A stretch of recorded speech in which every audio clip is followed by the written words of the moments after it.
because I don't want to talk about the Formula One yet because it hurts so much. It hurts, does it? It hurts. Oh, okay. Because I sat here. I sat right here. Oh, we're in the very spot. The very spot. And I didn't move for 2 hours. 2 hours after it finished, or the 2 hours of the Grand Prix? 2 hours of the Grand Prix. Okay. Because the race started. And Georgie was so humble. He was like, a podium be great. Podium be great. Podium be great. And he's in a started car. P2. Yeah. Right? Yeah, he did excellent in qualifying. I think 0.026 seconds. Yeah, it was behind Bottas Yeah. in a car he basically didn't know he was going to drive until Friday morning. And I thought, I just want him to do well. And then he stuck it down the inside of Bottas into turn one. And I thought, Georgie boy. And he started to just stretch it. Bottas went backwards, and George just went, okay, boys, you're going to give me this? Gone. And he was gone. And for an hour, I didn't really think about it. I looked, and he'd put a 10-second gap between him and Bottas, maintained it. Just kept the gap. They were stretching away from the people behind them, kept the gap. I thought, okay, cool. All right, okay, fair enough. Does a race restart, holds the lead. Bottas doesn't even show him a wheel. And I thought, this is going to be a day. This is going to be a day because he hasn't just proved it well. And then Mercedes have a colossal fuck up in the pits. Like, what are you doing? What's going on there? You haven't made a mistake in the pits all year.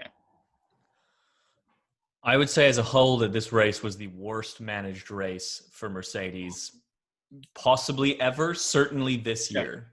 Yeah. So there is a mix up with the tyres. Mercedes haven't really 100% clarified.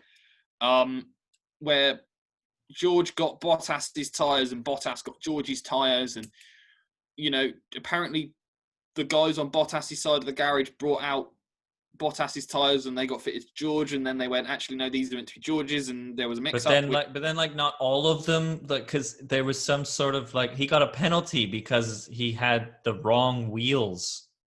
Yeah. Or he didn't have all the right. It was like he was missing one or something.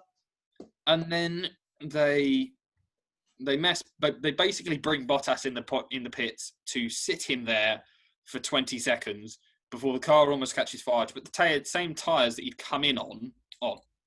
So he goes out, George overtakes him, which really in reality a lot of people are going, oh, he overtook him twice. No, he didn't.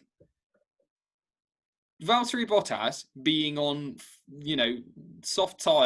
hard tyres, which were 30-something laps old, compared to George on a brand new set of softs, not really a fair competition, is it? Not. He might as well have just basically moved to the side. Bottas made it hard for George because I think he needed to show that he could. But then George is hunting them down, and I mean hunting them down.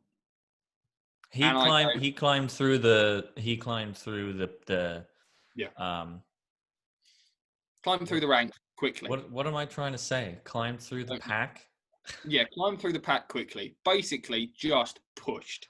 Good start for me, everyone. Yeah. Should I welcome everyone to better luck next week with that awful start? No, I think I need better luck next week already after that. I'm not finished. Let me finish. I'll put my head back on the table. No, I know. I'll just welcome everybody. Okay. Because carry on.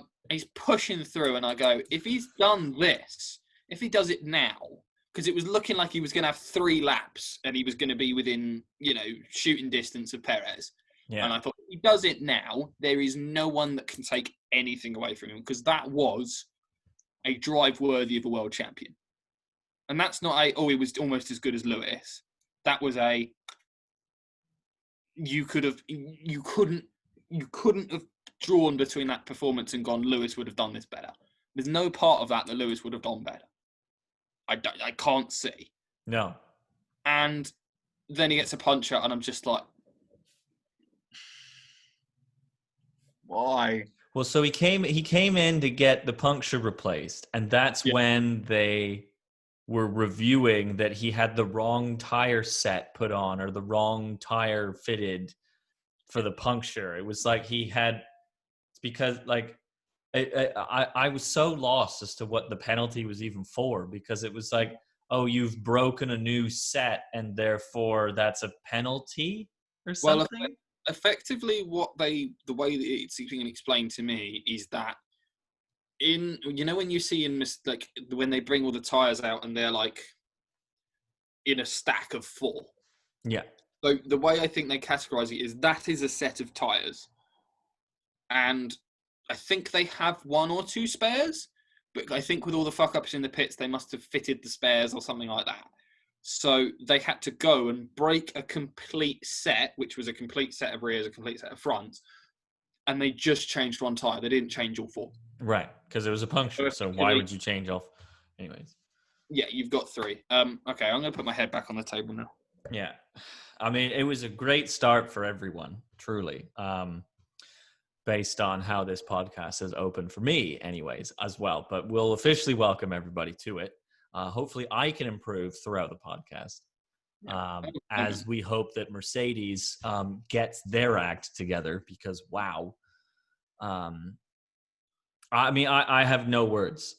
It was embarrassing, quite frankly, because George Russell had a race taken away from him by the incompetence of his crew team and the incompetence of whatever the hell decision making was going on in Mercedes. You could almost argue that they sabotaged it.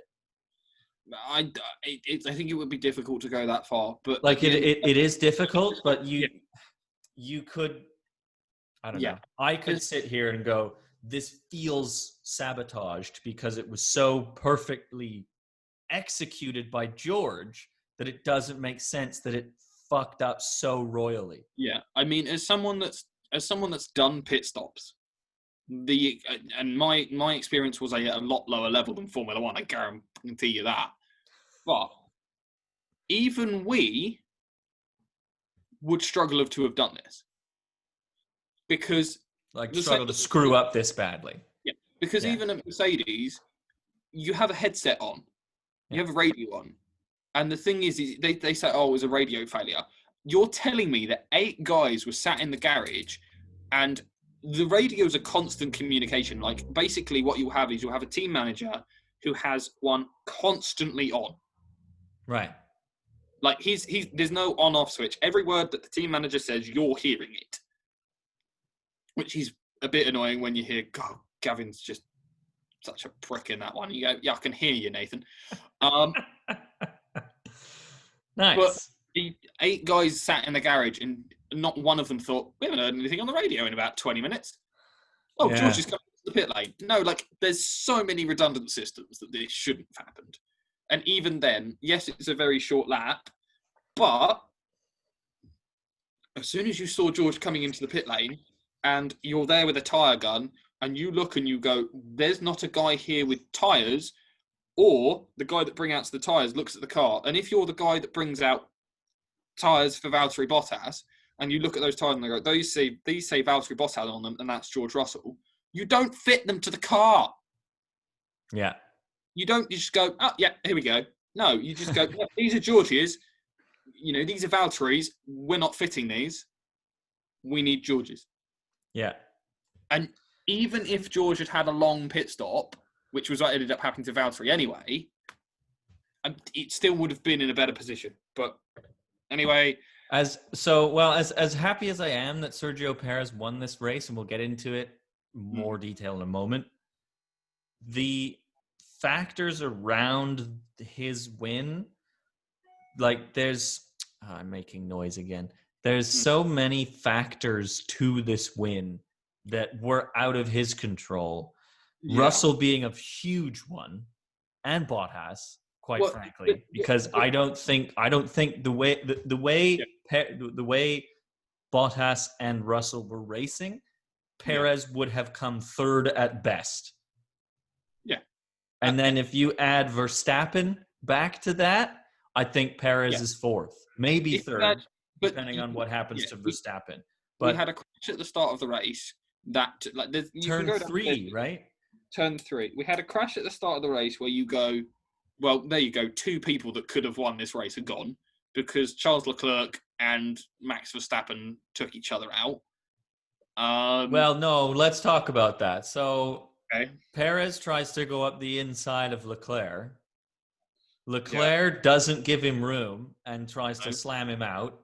They collide, and because Verstappen's on the outside, he literally has nowhere to go because Leclerc is just drifting along beside him, and Verstappen just gets guided into the wall by Leclerc's injured car.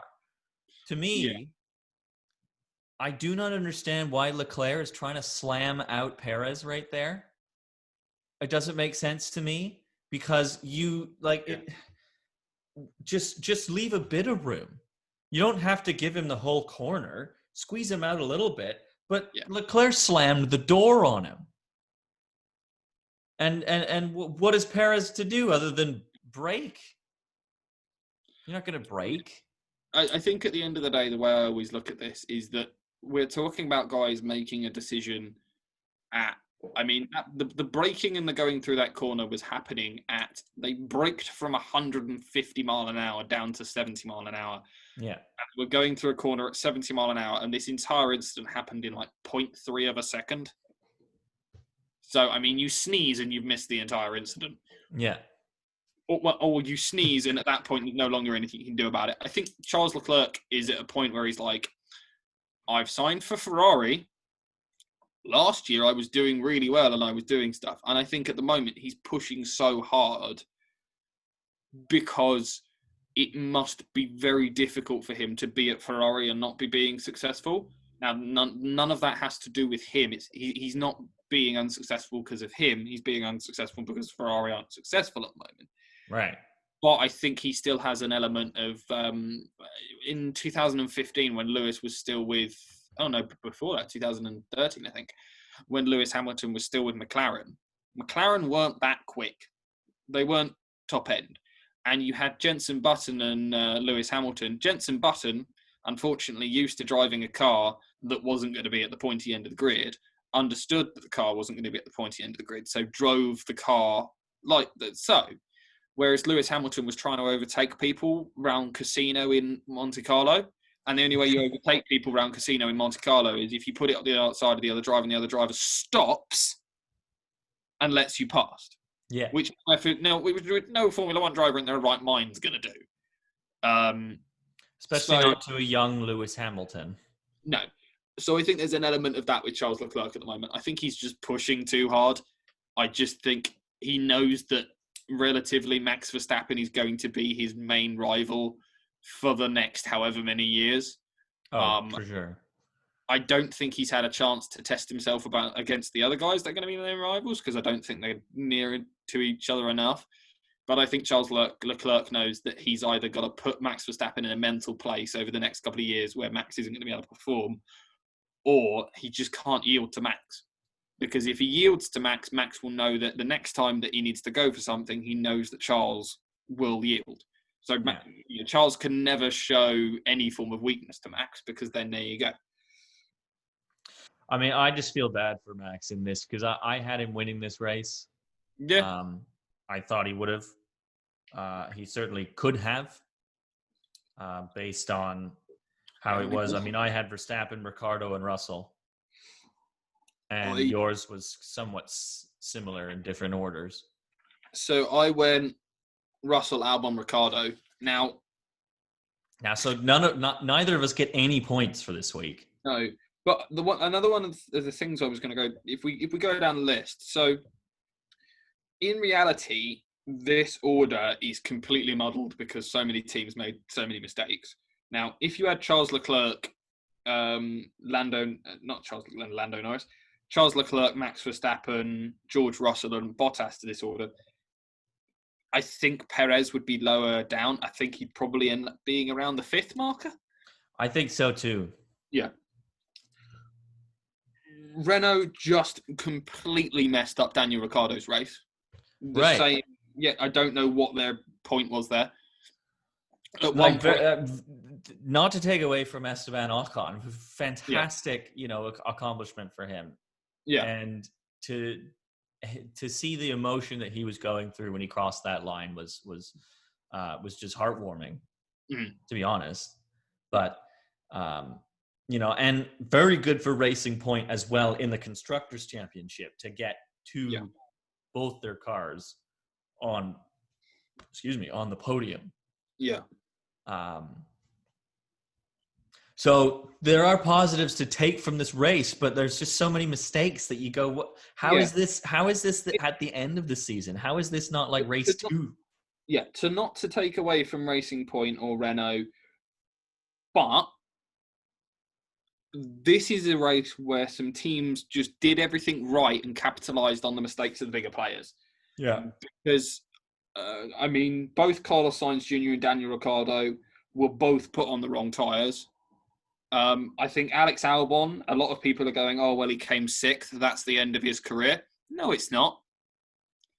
This is the second race this season where Alex Albon has done exactly what Red Bull want him to do, which is Max hasn't finished the race for the second time. We need, yes, you could send Alex up the road to go and try and win the race. And could he have won this race? Very possibly. Very possibly. Yeah, the laps were so short that this truly could have been anyone's race in a decent car. I'm not going to sit here and go that, Antonio Giovinazzi could have won this race, but with realistic cars, you could have been looking at a Ricciardo win, an Albon win, a Bottas win, and maybe even a Pierre Gasly win. If you look down it, Alex Albon was only 13 seconds behind the lead car. Yeah.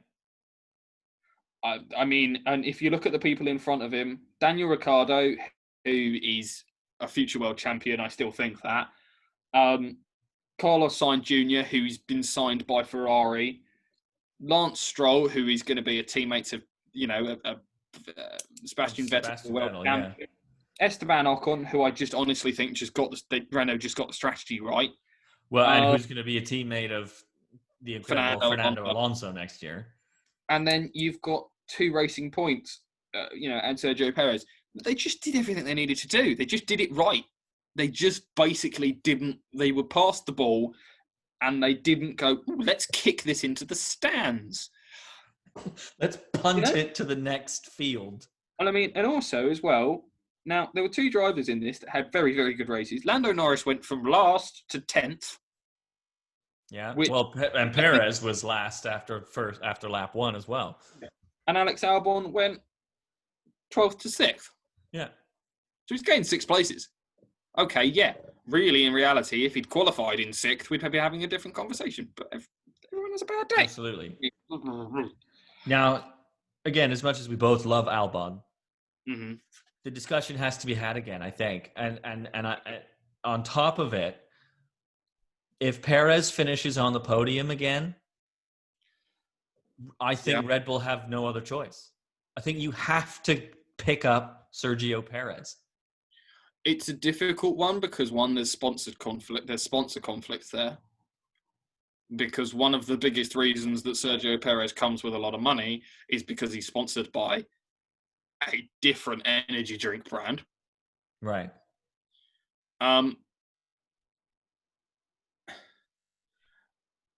It's such a risk for Red Bull. Is what I'm saying. Now, at the moment, you have Alex Albon, who has shown a couple of flashes of the driver you want him to be. Yeah. And not a lot of people are saying he's had such a bad year worse than Pierre Gasly. No, he hasn't.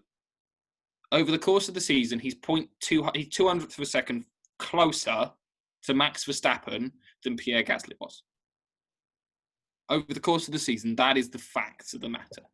Now, he hasn't, in a true situation, he hasn't out-qualified Max and he hasn't out-raced Max, but That's the point. That's the point. He's also finished every single race this season. Max has had 3 DNFs. So I think Red Bull are going to make their decision. I have an opinion on that decision. I think that decision should be Albon. I'm sorry. But the thing for me is if they stick with Albon, they have something they know. They have an off-season to help him get to grips with the car and come back next year and hopefully, continue to improve, because from the start of the season to the end of the season, he has improved. And at the moment with Red Bull, Alex Albon is not outspoken at all. He says what the media team tell him to say. Right. If you put Sergio Perez in that car and he turns around and goes, well, this car's shit because you've designed it for Max Verstappen and no one else can drive it, that's a fucking embarrassment. And then because, unfortunately, all Red Bull drivers are signed to something stupid like 10, 12-year contracts, which Albon is signed to, you have to put Albon on the bench and pay him for a year. You can't get out of that. Okay, you don't have to pay him his race bonus, but you still have to pay him his base salary. And then if you get 3, 4, 5, 6, 7, 8, 9, 10 races into the season and Sergio is basically saying this car's shit, or he's pushing it so hard because he doesn't, he wants to prove he's better, he's crashing it, or you have a Daniel Ricciardo, Max Verstappen situation where, both drivers are quick, but they spend more time bouncing off each other and bouncing into walls than they do racing anyone else. If in 6 races into the next season, they do sign Sergio Perez and he's not better, or he's doing worse, how do you deal with that? Because you've basically given a gift to Pierre Gasly and Alex Albon. And that gift is the last 2 years of your poor performances weren't your fault. Mm-hmm. They were ours. So that's the decision that Red Bull hasn't got to make. It's not an Alex Albon, Sergio Perez argument. It's, do we want to expose the problems that we've got in our car? Right. Ultimately, it's a Red Bull argument. Yeah. Right. So we'll put a pin in that because that's very good off-season talk. And we're not quite there yet. No. Another off-season talk is Bottas-Russell. Because Bottas only has 1 more year, right? Yeah. So we'll get to that. Hamilton still hasn't signed either, officially. No, officially. Speaking of Hamilton, though, he is confirmed to be racing in Bahrain. To, I think, a lot of people's disappointment, to be honest. Not disappointment. We're not saying, not that people are disappointed that he doesn't still have COVID. Yeah. People are disappointed because they want to see Russell in the Mercedes again. You want Russell to have another chance. A little part of me wanted... George Russell walked into the circuit this morning in a Mercedes T-shirt because he said, I don't know who I'm racing for this weekend. I wore the same T-shirt I wore last, which I like. It's an honest statement. And he didn't know where to go because the Mercedes representative met him and the Williams representative met him, and he kind of looked confused for 5 minutes. And then it was confirmed that Hamilton was coming back, and you saw him go off with the Williams representative, and he looked happy. He looked okay with it. But a little part of me wanted him to walk up behind, Hamilton to walk up behind Georgie, give him a slap on the arse and go on then, bud. I've won the world championship. I have nothing more to prove. Right. And we would have all gone, yes! and made girly noises. But I think a lot of people wanted that. Yeah. But George has got back to the Williams, which I actually think is good for him because I think he can take all he's learned in the Mercedes and bring it to the Williams. Maybe not the pit stop strategy, but everything else. But I know Hamilton is a racer. He wanted to race his last Grand Prix. I would have been a little bit sad if he didn't. I would have been a little bit happy because obviously he would have been able to show that, he's going to win again. It's a difficult one this weekend because Hamilton never shows his cards until Q3 of qualifying. That's what he does. Everyone goes, oh, Max Verstappen's slower in practice, faster in practice. Oh, Max Verstappen's faster in practice. Oh, Bottas is faster in practice. Always faster than in Q1. Always faster in Q2. And you're just sat there going, Hamilton's just sat in the garage going, yeah, watch this, boys. Yeah. Hold my beer for Q3, everyone. Yeah. Yeah, and that's what it'll be. And I wouldn't be surprised if Hamilton comes out to win this one once again. But before we write down our predictions, we do have to mention Romain Grosjean again. Not going to be fit to race for in Bahrain, so this is it. Yeah, and I don't know if you know about this, but Mercedes F1 did something very nice because effectively he said, I don't want that to be the last time that I drive a Formula One car. Roman's old teams haven't come out and said anything yet, so Haas haven't said anything. Who else was it? Renault haven't said anything who he drives for a while. Neither of them have said anything. So Toto Wolff very nicely on live television, which I think Toto Wolff has the ability to say, when if no one else will give you a drive, Grosjean, you can have a go in our machine. Which is something he doesn't need to do. He could have just said, oh, well, it's very sad. But he went, okay, we'll give Roman a couple of laps. Which is all he has to do. All he has to do. And I just thought that was incredibly nice. It was an incredibly nice thing to do. Well, and all credit to Toto Wolff for offering that. And best of luck to Romain Grosjean in the remainder of his career, whatever he decides to do. Yeah. Obviously, he's got a family that I think are one of the deciding factors in this decision. Yeah. On top of being able to grip things or not, of course. Yeah, I think he's got a bit more recovery than he needs to do before he starts doing anything like that. Yeah, he's been a trooper throughout it. I think people were surprised to see him out of hospital as early as he was. Certainly, I was. I mean, the guy's still limping around a little bit because he burnt the sole of his foot as well. Yeah. I do. We've already had some more fires.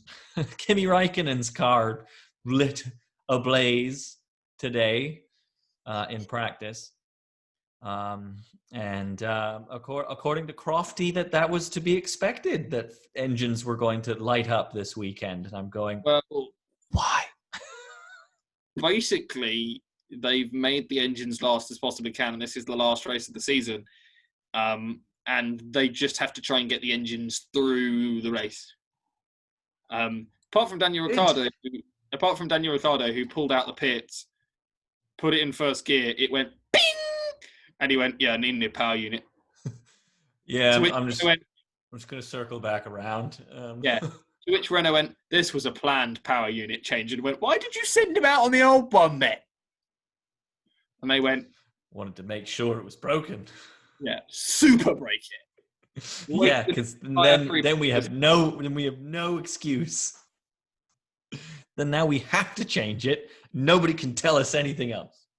And I think the funniest part about the Renault going ping was, as it went ping, he was overtaken by two McLarens. He must just be looking, going, "There goes my ride next year. Must be nice." That orange looks really good, guys. I can't wait to try it out. I think it's going to look really good on me. Yeah. Do we want to talk about the young driver test? I mean, if you want. So, the young driver test was put in place so that Formula One teams had a test that's after the race where they can take the young drivers that they're evaluating over the next couple of years and put them in a Formula One car that they don't really care about anymore, because it's last year's Formula One car. Have them do some development work. And yeah, 4-hour session, a long period of time. Very nice. So, who do you think should be participating in this young driver test, Jared? I mean, I would say Mick Schumacher, Yeah, he's doing. Nikita Mazepin. Yep, he's doing. You could probably put Fittipaldi in there. Yeah, he might be doing it for someone else. You know, What would you say? Oh, keep going. There's Aitken as well. Yeah, Jack Aitken, he's gonna have a go. Yeah. What about Fernando Alonso? Oh yeah, young driver test, eh? Yes, Fernando Alonso is driving for Renault in the young drivers test. That makes sense. Yeah. World champion Fernando Alonso. 39-year-old Fernando Alonso. In the young drivers test. Is it to make him feel young again? I don't know. He has children. It'd be like going out on the circuit with his kids. Yeah.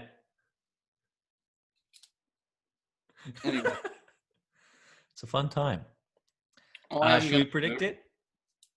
Yes. Predict the race. I've decided to go with a prediction that I made a few weeks ago for I don't remember which F1 race that was, but I've gone with Hamilton, Verstappen, and Perez again. I'm just trying to think my middle one. Right. Did I say Bahrain earlier? I meant Abu Dhabi. I think, yeah, you're losing it. That placing that I said was for the Bahrain Grand Prix. Okay. I've gone last time. Now I'm using it again for Abu Dhabi. Okay. I've gone Hamilton, Verstappen, Norris. You love Norris. I do. I mean, this is going to be Perez laying it all out there again. That's why I think he's going to be up there. Yeah. Anything else you want to add on the Formula One? I think that all of the other drivers should have pulled to one side and let George go through at the end of the race as a mark of respect. Yeah, okay. Also, I know why, but why is the maple leaf on the Racing Point cars pink? I've not noticed it. It's nice. It's just pink. I didn't know a specific reason. Probably because Racing Point's color is pink. Yeah, when are you going to change that, by the way? What? Well, you're Aston Martin next year. It's no longer Racing Point. Yeah, they're going to be gray now or whatever. Stealth. No, it's boring. I like the pink. Stands out. I think it might be green. British Racing. Well, why would a Canadian company? Why would a Canadian?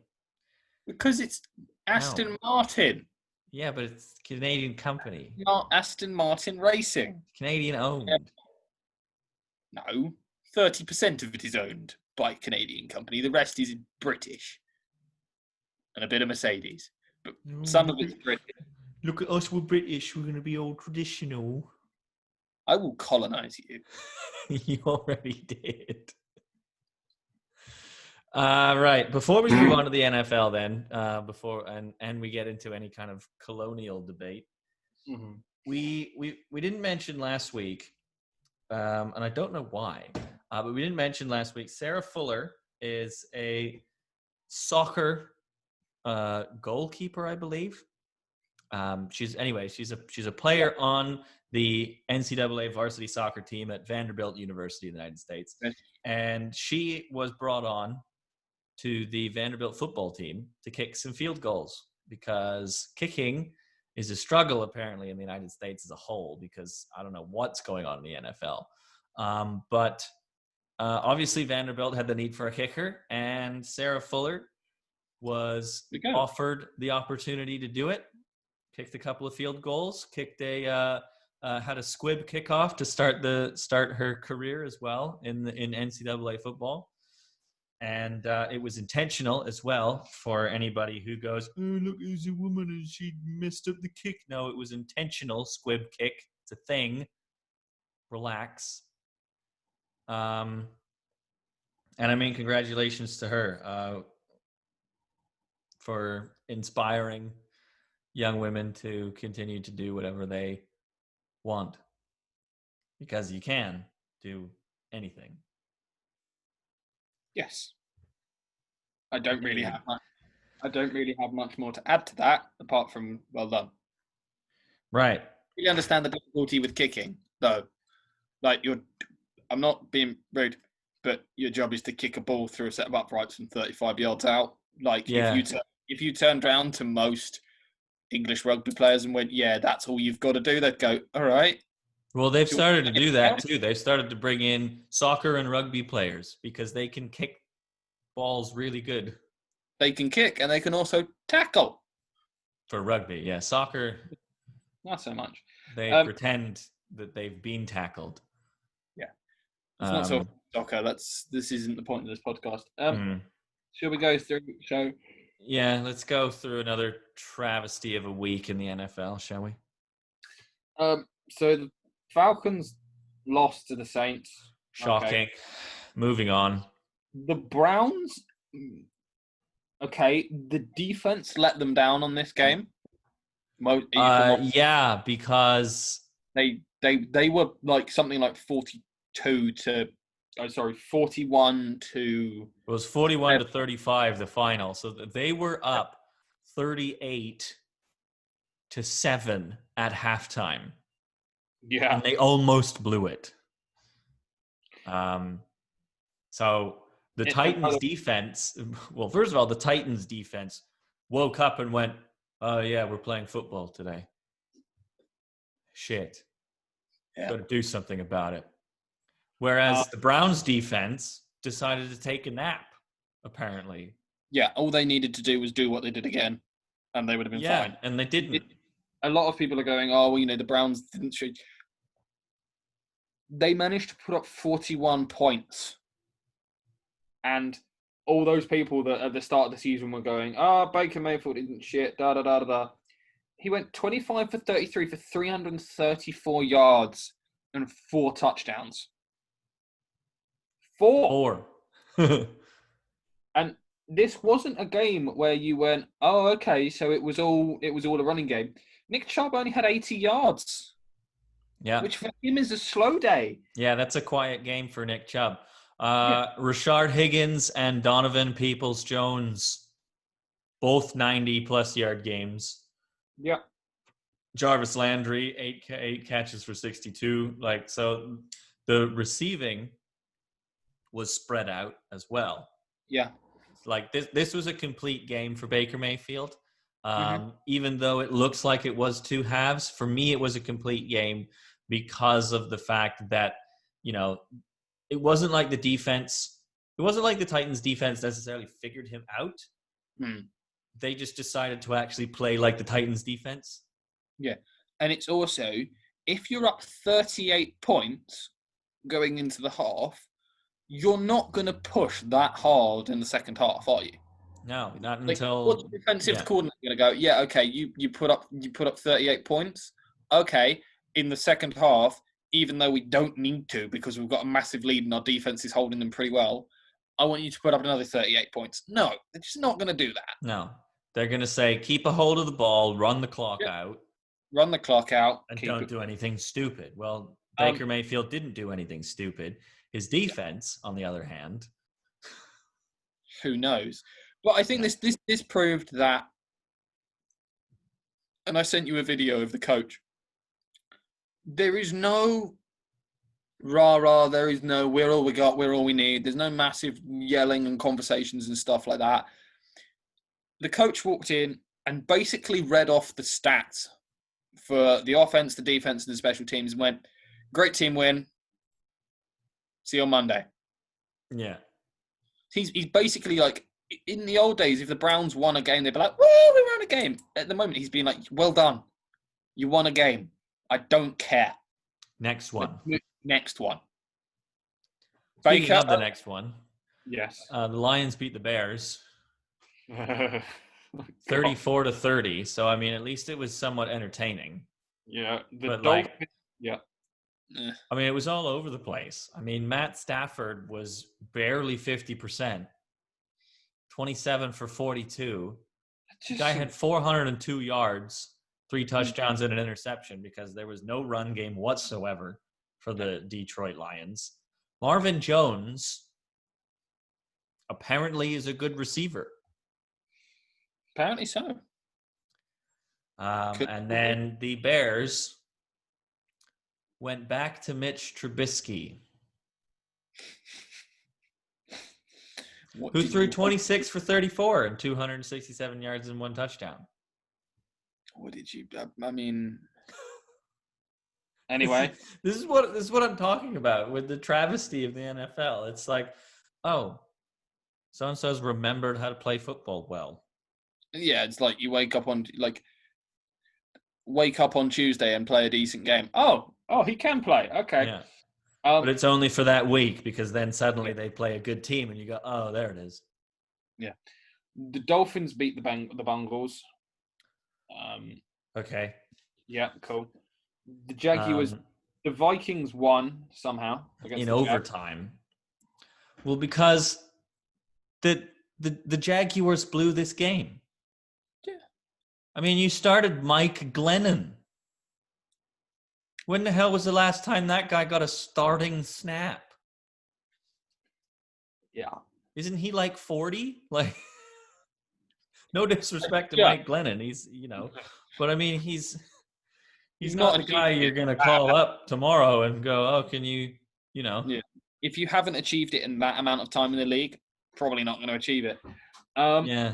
The Texans lost to the Colts, which I just think this was you could just see the Texans fighting with everything they had to hold on to this game, and they weren't able to because the Colts are a better team. Apparently. It's not like one person did something wrong. It's not like anyone did anything particularly poor. They're on a backup head coach that is trying to figure out stuff as the season goes on. Effectively all these. Yeah, I think the Texans are just going to bury their head in the sands with this season and go, okay, fine, let's move on. Let's draft well. Let's maybe see if we can do something that's going to keep JJ with us. Yeah. But truly, this game wasn't bad for the Texans. Yeah, like it was 26-20, and 2 points were scored in the second half. Yeah, that was it. Yeah, so this game was somewhat even. If it was a point where the Texans were an 8-8 team, or they were tied and they were close to having a winning thing and they lost this game, I think they go, crap, we'll get it back next week. Yeah. But I think the fact that they've just they've gone from being a potential playoff team to this somehow. Well, we know how, but yeah. The next game. This game. I was watching NFL Red Zone on Sunday, and they kept flashing to this game, and I went, "Why are you showing us a game with the Jets against the Raiders?" And then I looked at the score, and I went, what? Yeah, because the Jets were winning. They were winning for the whole game, basically. I don't understand how the Raiders look at themselves and go, "Yeah, we beat Patrick Mahomes, but you almost lost to the Jets. How do you do that?" Yeah, the Raiders are supposed to be a playoff contender, and I'm looking at them after this game and going, "Are you sure?" Like, your defense came out and went, right, we're going to basically put Paddy Mahomes in a hole. Yeah. And then you went, oh, let's just let the Jets have some fun.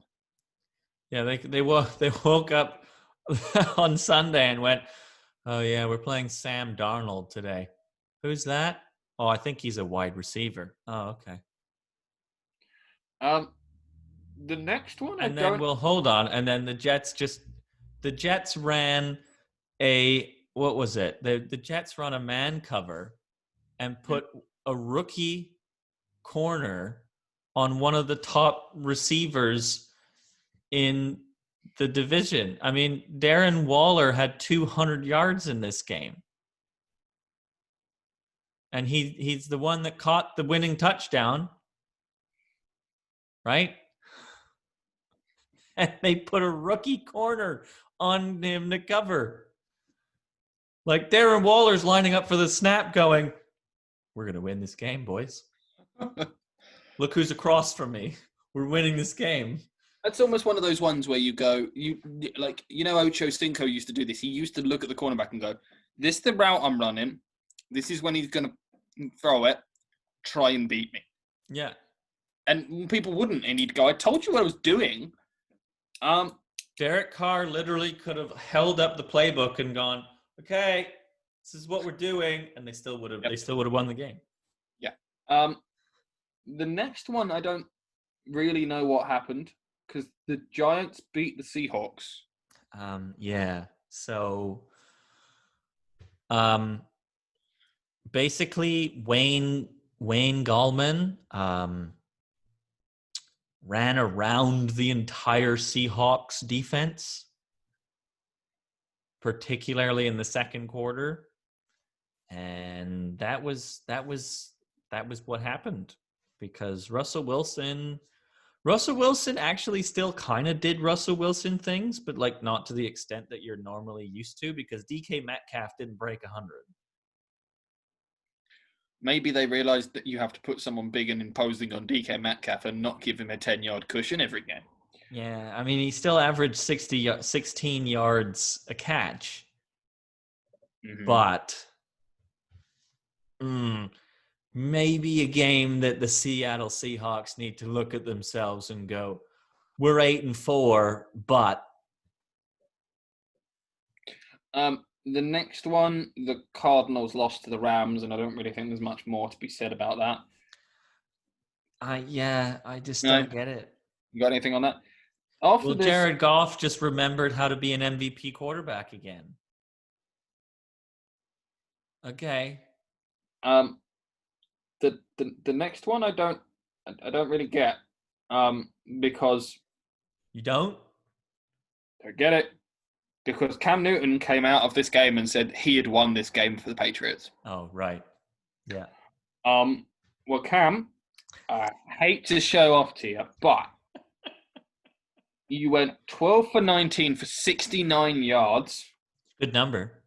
Jared Stidham went 2 for 3 for 61 yards.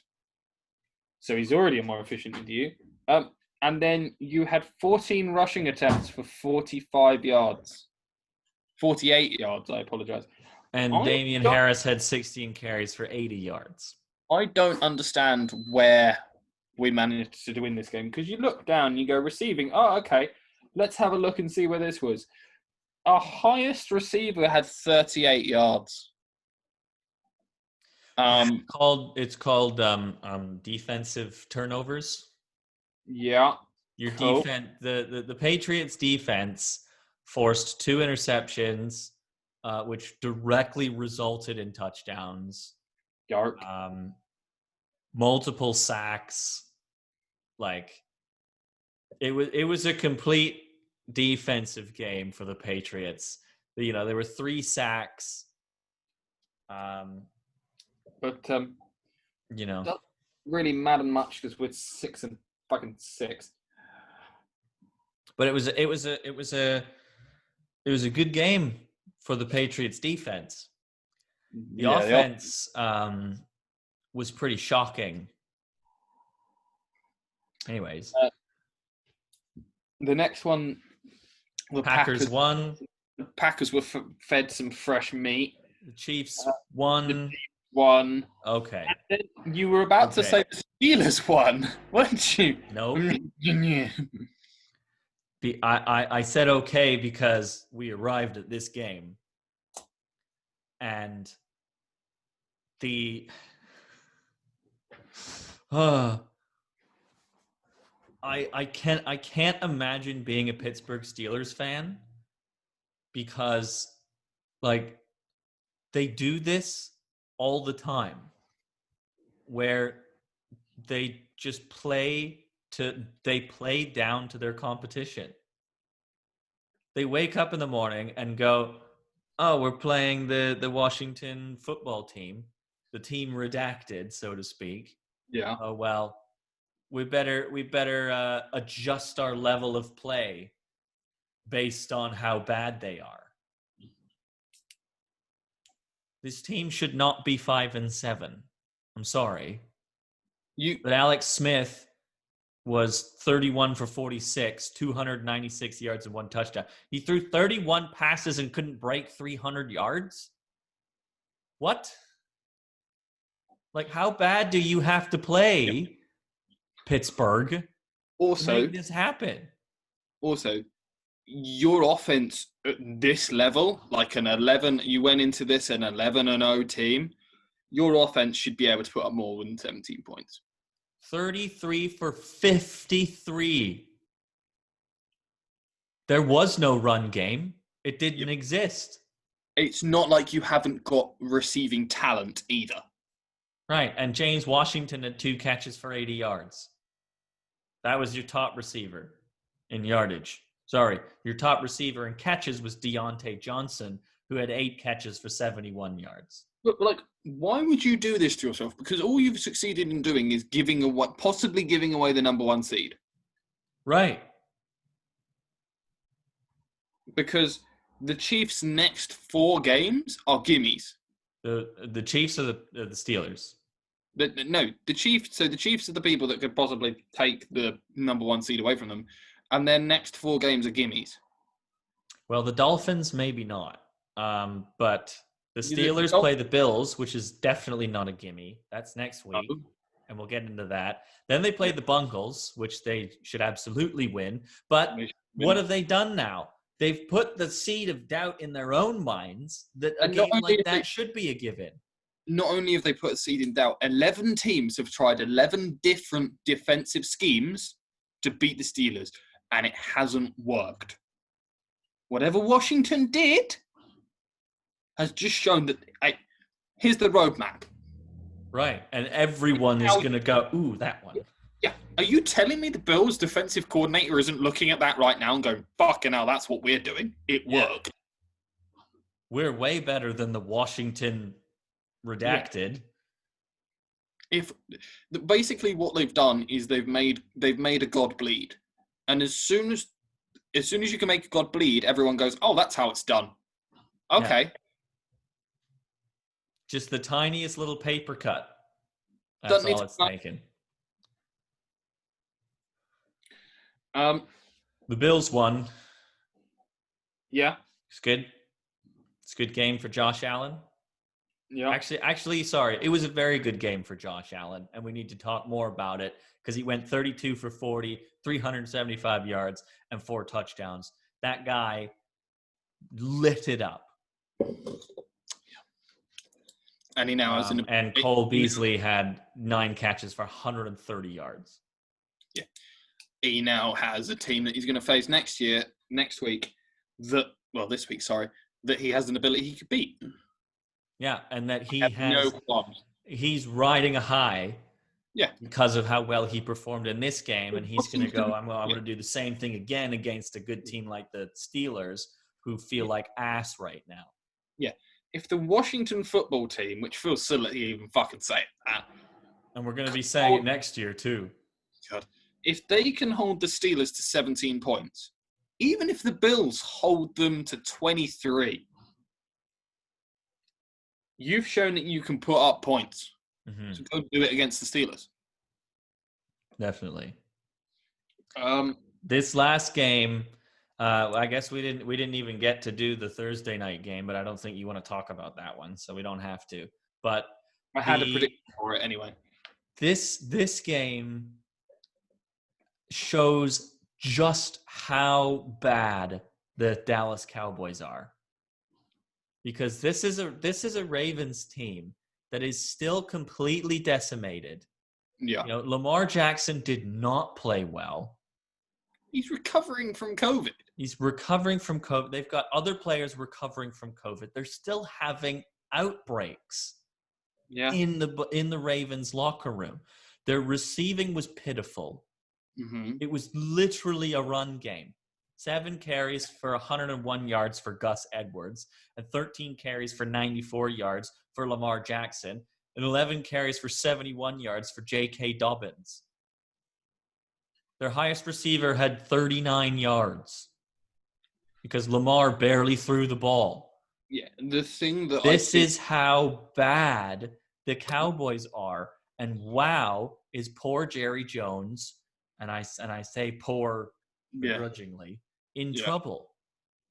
Oh yeah, because every single game they lose this year because of poor quarterback play is Dak basically like that's another game that Dak can sit in his meeting and go, I would have won that one.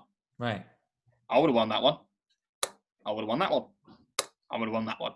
And because of last year and how the year he had last year, he can prove it. Yeah. And the quarterback that they had in isn't an unheard of. This was Andy Dalton. He's not a nobody. He went 31 for 48, 285 yards again, threw 30 passes, couldn't break 300 yards, 2 touchdowns and an interception.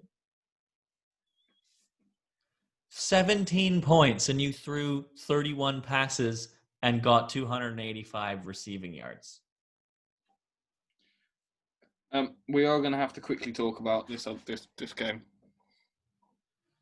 Yeah, I mean, we didn't predict it. I'm not sure what happened, but I predicted the Pats because I thought we'd do well. Well, yeah, because it's the Rams.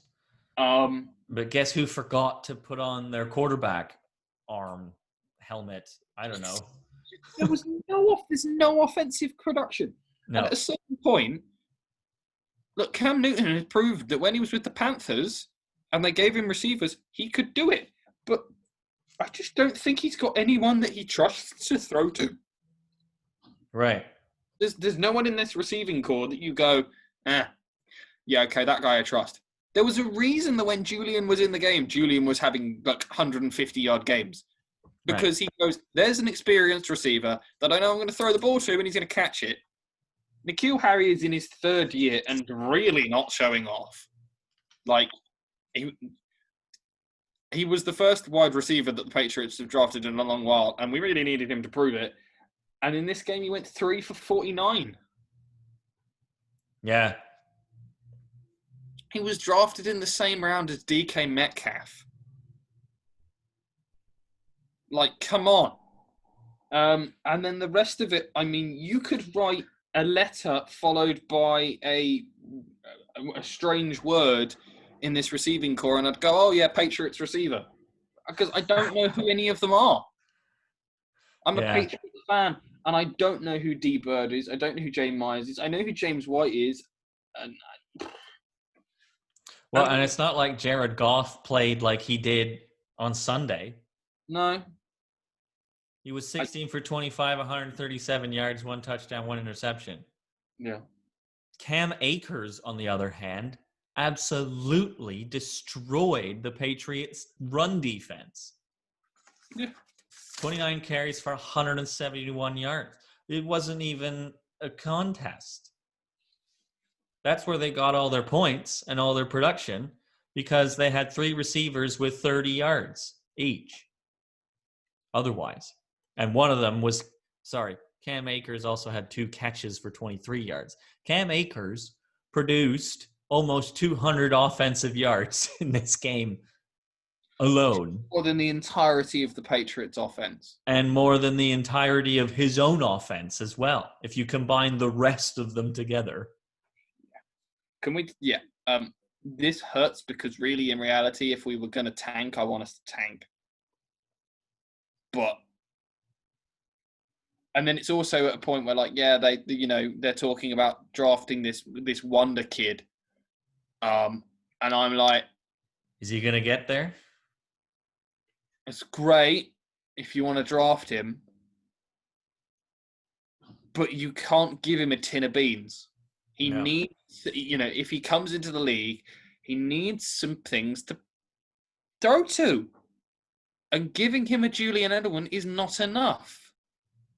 I'm sorry. I love Julian. He's my favourite player. But one man is not an offense. Right. Well, and he's not even playing anymore. No, he's injured. Let's look at next week then. Okay. Titans and the Jaguars. Titans. I think that one's pretty obvious. The Buccaneers and the Vikings, again, pretty obvious. The Chiefs and the Dolphins. This one should be an interesting game. I mean, I figured it'll go for the Chiefs. It's the Chiefs is hard. Like, so the Chiefs are 11-1, and the next 4 games they play the Dolphins, which is a difficult one. They play the Saints, which in theory is a win. Then they play the Falcons and the Chargers. Those should be 2 easy wins. Yeah. So, I mean, if I'm the Chiefs, if I come out, even in these last 4 weeks, if I come out 2 out of 4, good enough for me. I'd feel better if it was 4 of 4. Oh, yeah, because then you take the 1 seed away from the Steelers. Right. But if it's 2 of 4, yeah, I don't think I'm going to be angry about it. The the Broncos and the Panthers. Do we care? No. I mean, it's Jared. We've had this conversation. The podcast is we pick the teams, and you have to pick the teams you're not even interested in. And who are you going to pick? I have gone for the Panthers. Okay, I'll go Broncos to go opposite you, because these are the type of games that we can go opposite and just not care. I'm going to say the Texans. Mm-hmm. Especially if the Bears go with Mitch Trubisky again. The Cardinals are a bit of a weird one. This is the Cardinals or the Giants. Now, I'm not saying that the Giants are a team that should win this game. Mm-hmm. But the Cardinals have been uneasy. They've made me uneasy with their inconsistency. I think it's because the move around this deal was that the Cardinals were a very run-heavy team, and they had some good running backs, and the Texans were a very pass-heavy team with not really much running backs. So I think the Texans, I don't know, whatever happened, they thought that if they brought in Duke Johnson that he would give them a better running game, and then they'd be less pass heavy. But they are inconsistent. Now the Giants likely will be without Daniel Jones. He is still questionable at the moment. I'm going to pick the Cardinals. Okay. Because I think the Giants win this past weekend was a flash in the pan. Mm-hmm. Yeah, I can see what you mean by that. The Bengals and the Cowboys. I mean, I'm going with the Bungles because I think the Cowboys are that bad. I am concerned for your health as you've voluntarily chosen the Bungles. I have before, and they did win, if you remember. Okay. We will move on to the Raiders and the Colts, and I'm going to pick the Colts. Yeah, I've also picked the Colts. The Raiders are garbage. I mean, you almost lost to the Jets, for God's sake. Which is why I'm going to pick the Seahawks. Yeah. Next. How do you have a team that is capable of beating Paddy Mahomes? Patrick Mahomes. I think Mahomes just had an off game. Yeah, okay. Packers.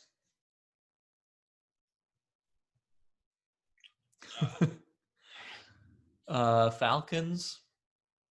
Yeah, I gotta agree with you on that one. Because the Chargers are bad. Now they just beat the Steelers.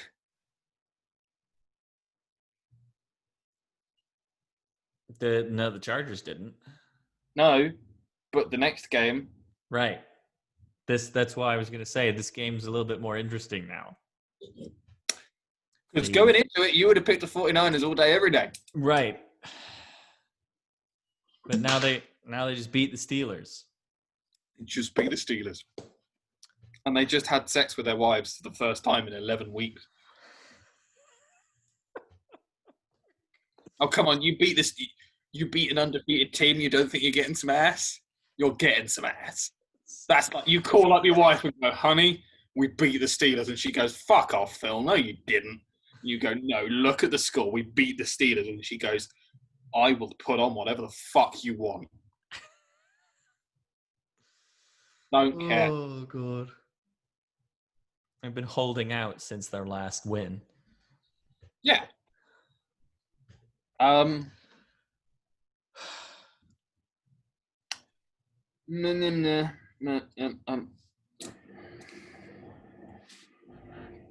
You making a pick? I was, and then words decided to come out of my ass instead of my mouth. Oh, that's what that noise was. That was, yeah. I'm still going to go 49ers. Okay, I've gone Washington. Yeah, that's okay. But they like to live dangerously. Saints. Do you know how much it hurts me to choose Drew Brees? He's still hurt, though. Huh? The guy had 11 broken ribs. Nah, walk it off. Okay. Now I'm going to write something down here. I'm not going to say anything about it because I think from the look on your face that you're doing the same thing. Mm-hmm. And I don't want to jinx us. All right, we're just gonna. Yeah, which is really bad for an audio podcast that we both just kind of go, we're not going to tell you what we're doing. We're just gonna step over that game. Yeah. If people have been listening, they'll know what game we're talking about. Yeah. The Browns and the Ravens are next. I think that the Ravens have just been absolutely... I think they've been knocked off their what am I trying to say? Knocked off the pedestal. Not really their pedestal. I think they've been knocked off the course that they were on, you know? Like they had this plotted path that they were driving down, and this whole COVID shit that the NFL has just not handled at all has just totally thrown themselves, thrown them out the window. Completely. So I've picked the Browns. Cool. And then the Chargers and Raiders, I guess we have to make a prediction, and I'm the Raiders. I picked the Chargers. Oh boy. Yeah, I don't feel good about it. So that's that with the NFL, and we'll see what happens next week. Do you have any logos? I should have asked this before we started. I guess not. So what we'll do then is I've texted. I was intending to do the logos until I took a wheelchair to the head. That's okay. I understand. I did talk to Belle about putting something together, but she didn't understand what I wanted, and I didn't really understand what we wanted either. So I told her to talk to you, but I don't think that actually happened. I think I was probably doing something else. And she tried to talk to you, and you went, I'm doing something else. Yeah. Anyway, what we can talk about, and it's mostly going to be me because I'm the hockey guy, but the World Junior roster for Team Canada has just been announced, which is exciting. And this team, to me, looks like a defending champion. Last year, Canada won the gold medal, and this year there's a lot of returnees. I think there's up to 9 returnees. There's a lot of names that I recognize and a lot of top prospects in this, on this team. We can go through the list of guys that have already been drafted. Every single one of them has been drafted already. Last year, not all of them had been drafted. There's a ton of first-round picks on this team. If you scroll down the list, there's 2 skaters that haven't been picked in the first round.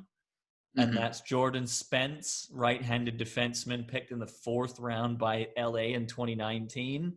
And then Caden Korzak, picked by Vegas in the second round in 2019. Everyone else that is a skater is a first round pick, which is phenomenal. And I should mention as well that there is a goaltender that hasn't been drafted yet. That to me, well, actually, I'll get to that. Everyone else is a first round pick. There's multiple players returning from last year, including some of the top prospects in the game right now. Kirby Dack for the Chicago Blackhawks, Dylan Cousins for the Buffalo Sabres, Bowen Byram for the Colorado Avalanche, Jamie Drysdale's back. I'm just looking through this. So effectively, there was only one player drafted outside of the first round. Apart from that, no, actually, Two. I apologize. Two skaters. Jordan Spence was picked 95th in the fourth round, and Caden Caden Korzak, yes. Yes. He was picked in 41st in the second round. Right. Apart from that, you have the third round pick going down like the first couple of players. The third round pick, the 24th round pick, the 14th pick, the 10th pick, the 26th pick, the 16th pick, the 28th pick, the 25th pick, the 17th, the 2nd, the 18th, the 7th, the 24th, the 8th, the 19th, the 4th. Is that right? Oh, the 8th. Like, basically, what Canada have done is gone, how should we pick our how should we pick who we draft? Well, just take all the Canadian players that were drafted in the first round Within the last 3 years. in the last 3 years, and just pick them. Okay. Actually, you know what? It's within the last 2 years. There's nobody drafted in 2018 on this list. They're all 2019 or 2020. Yep. And I want to mention another one, and that's Quinton Byfield, who was just drafted in the second round and the second overall, by the LA Kings in this most recent draft. Quinton Byfield was on this team last year. He was the fourth line center. People were very disappointed in his play. He was the youngest player on the team and saw about 8-9 minutes a game. You're not going to do much in 8 to 9 minutes in a game at the World Juniors. I'm sorry. Just not going to happen. The same thing happened to Hamilton Bulldog legend Arthur Kaliev, who is back for Team USA, by the way. Quinton Byfield is going to be used exponentially more than he was last year. I would say second line center, maybe, depending on how this team aligns their lineup. It's still being discussed at the moment as to exactly how that's going to go. It's a little bit of a weak point at the goaltending position. Yes, goaltending I was just about to get into. They're all very young. Two of them were just drafted. One of them has yet to be drafted. That is Taylor Gauthier. He does have a photo on the Team Canada website, which tells me that he's worn the Team Canada jersey before and may have the potential to take the starting starting role. So he's actually older than a goalie that has already been drafted. That's Dylan Garand from Victoria, BC, drafted by the New York Rangers in the fourth round. He is older than him, which also then potentially tells me that maybe Dylan Garand is a better goaltender. You know, these goaltenders I really don't know that much about. The third goaltender is Devon Levy, Northeastern University. So he's not playing for a junior team in Canada. He's decided to go the American route, which is just as respectable. But he was drafted all the way in the 7th round. So for me, Devon Levy's probably the third goalie for Team Canada. But again, I don't know too much about these goaltenders. The skaters I know a lot more about, partially because there's so many guys returning.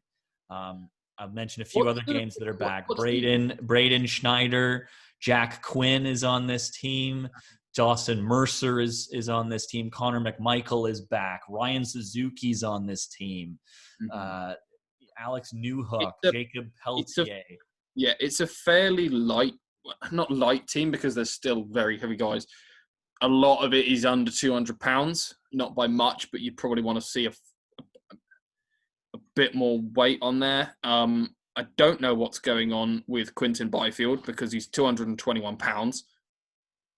Big boy. 6'4", 221 pounds. Yeah. He's the biggest guy on the team, which I think is good. Because you may need what you're looking at is weight. What you should look at is height.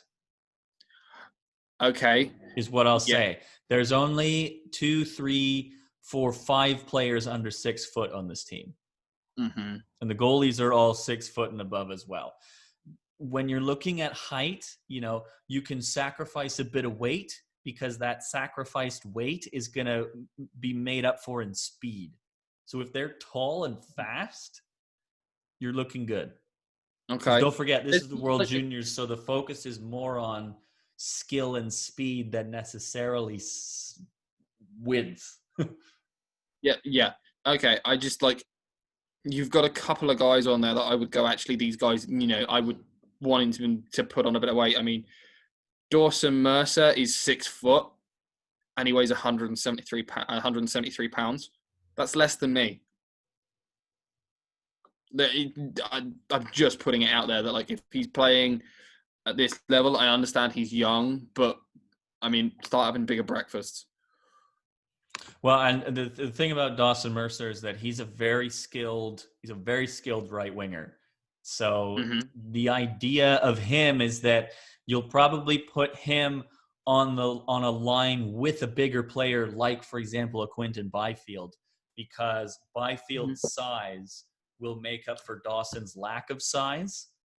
And you can play with that as far as, Byfield's going to probably be a net front presence trying to, block the eyes of the goaltender so that Dawson Mercer can put the puck under the bar. Yeah. Okay. It's just, right. I would like to see a few of them come up a bit in weight. Mm-hmm. It is my only thing. Because the thing is that if you're tall and skinny, that's fine, as long as you're fast. But with speed comes velocity.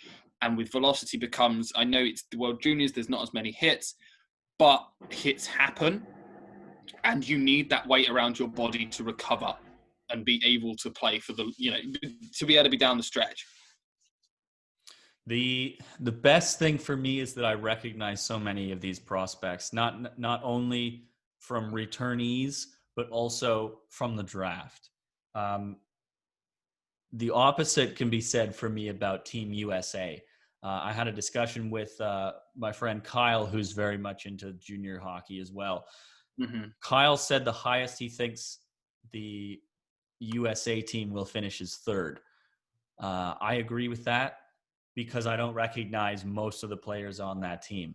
And on top of that, it's been reported by Bob McKenzie of TSN that Team USA could be without Nick Robertson, who is one of their top players, likely first or second line center or left wing for Team USA.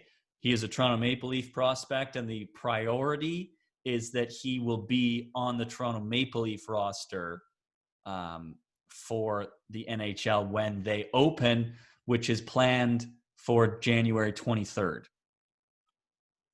I believe.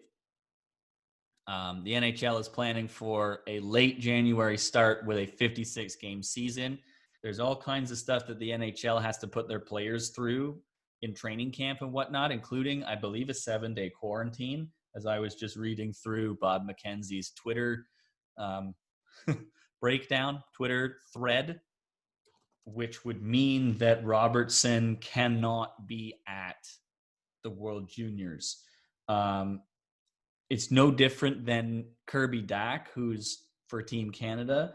However, Chicago's prepared to award him a spot without him going to camp because Chicago's in a different playoff contention situation than the Toronto Maple Leafs are. They want to see Robertson at training camp. They want him to put in a full season's work, whereas Chicago's not quite as concerned with that based on where their team is. So all very interesting stuff. Mm-hmm. World Juniors are set to start on Christmas Day. We're all very excited about that.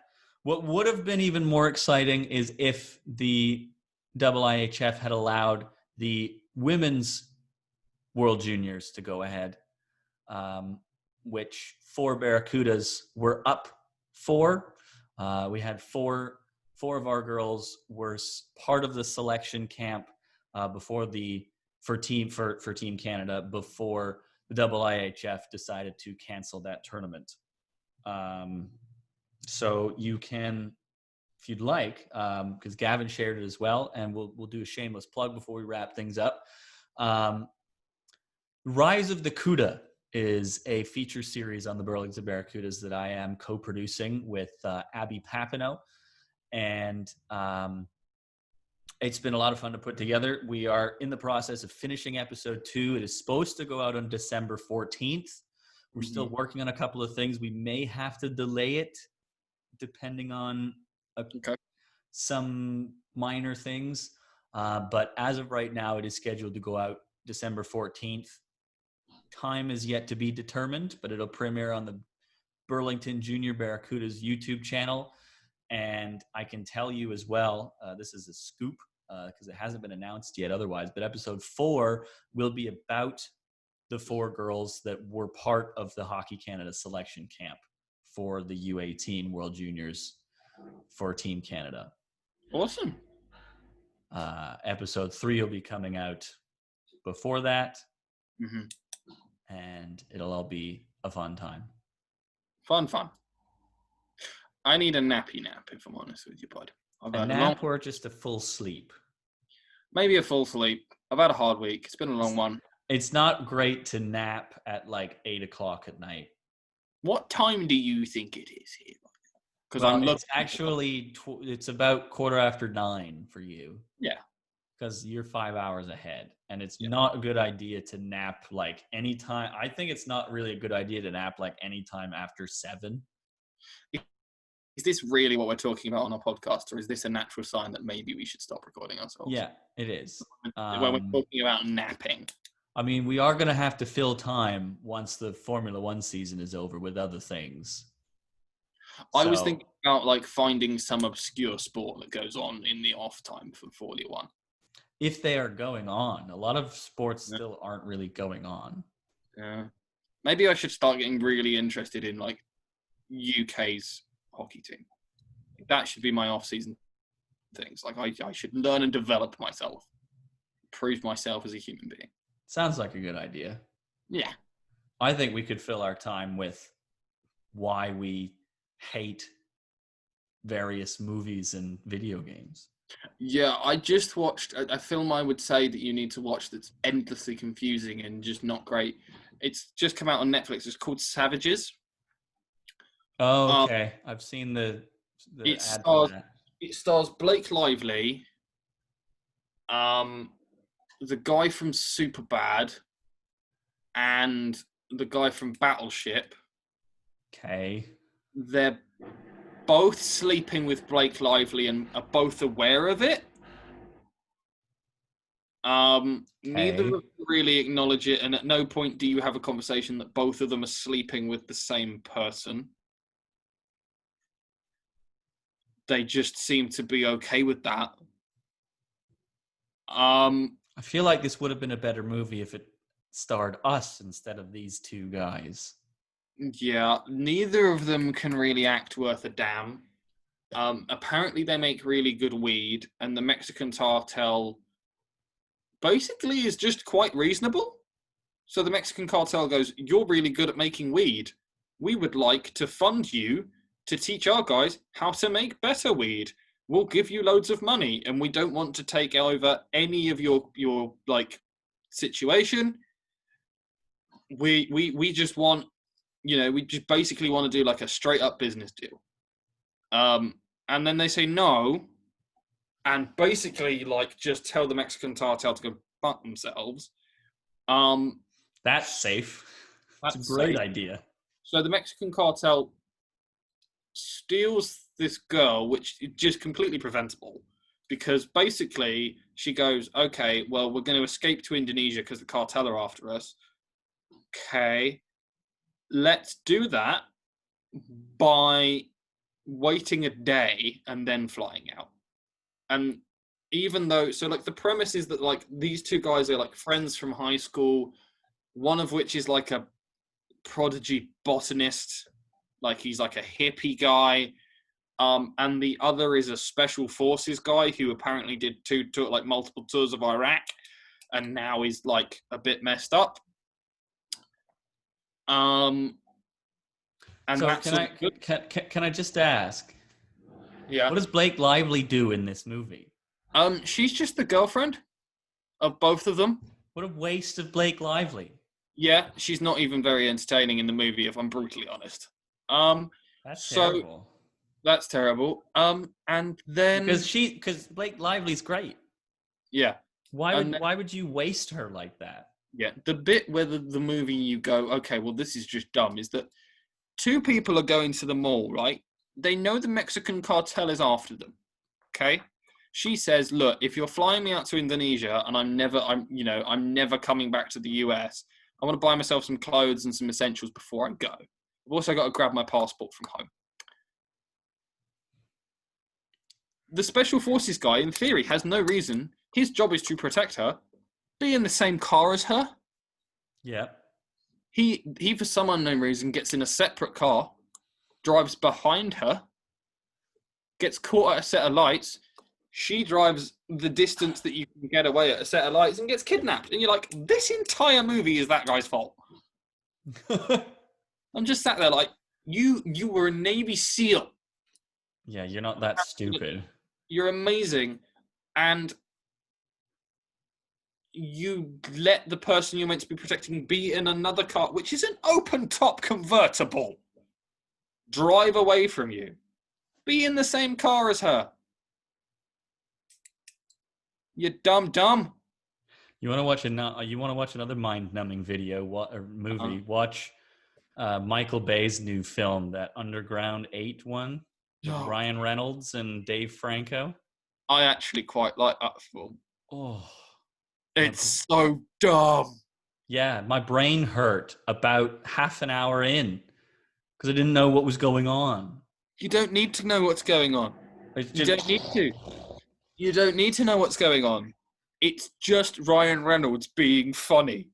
I mean, it is. And I give full credit to Ryan Reynolds for trying to make something interesting of the film. But oh my God.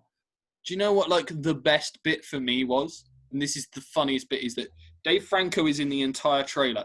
Dave Franco is in all of the press junket for the movie. Yeah, all the marketing. And he just gets axed in the first 10 minutes. No spoilers. No spoilers at all, because the movie came out about 6 months ago. He dies about 2 minutes in. Yeah. He just gets rebar to the whatever, or no, what is it? Isn't it a forklift? Yeah, he gets a forklift. He gets a forklift to the clavicle. Yeah. It's just dead. Ended. Yeah. And you're like, oh, okay. Bye, Dave. Yeah. Guess we didn't need you in the movie. The thing with the movie is that it's always up here. Yeah, there's no there's break. Literally no downtime. And so by the end of it, you're physically exhausted. Because you're just like, oh God, it's the credits. Oh, finally, it's over. Oh, it's just, it's one of those movies. Like, have you ever watched Battle Los Angeles? No. Watch Battle Los Angeles, because it is without a doubt. Get about 2 beers in before you start it, right?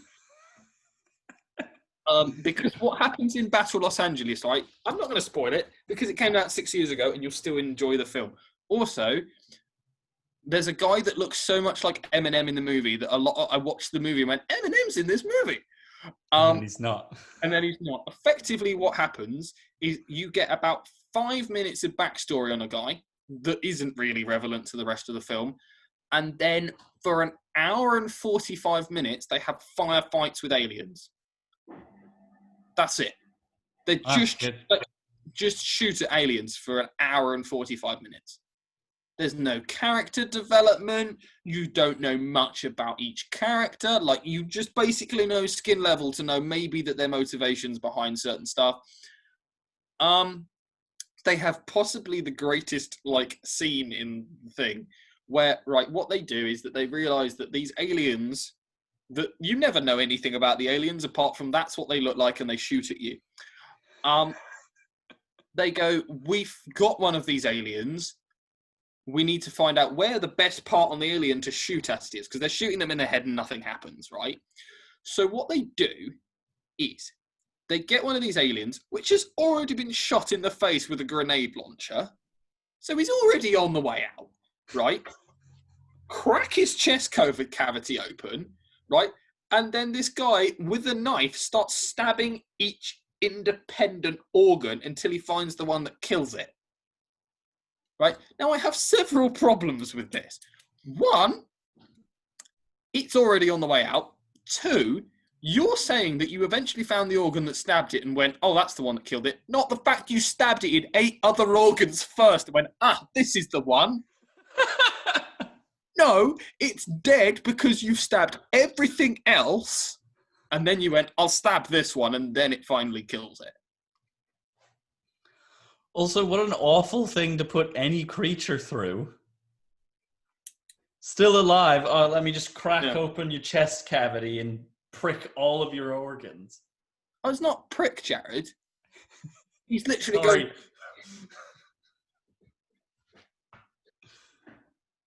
It's definitely this one. Really? Is that the one that you're going to go with? Not the rest of them? Right. Let's wrap this up before we get too carried away. We wish better luck next week to all the aliens who got stabbed in all of their organs. I think as well, a start of something that we should do, and this is going to drive Jared insane, is I should recommend a movie or something Jared has to watch, and then he has to sit there and review it. Oh, good. And give me his opinion. And my first one that you should start with is Battle Los Angeles. Okay. It's on either Prime or Netflix, and you will be able to get hold of it some other way. I recommend being about 2 beers in. Okay, I've written it down. Okay. Times 2 beers. Okay. As Gavin he polishes off his one. Right. Better luck next week to me for having to watch this thing. And better luck next week to all the losers in the NFL and everyone else and otherwise. And whoever wins or loses the Bahrain Grand Prix, the Abu Dhabi Grand Prix. Yes, you'll get there. We'll be very interested to see who wins and how everything wraps up in the Formula One season of 2020. Bye. Bye.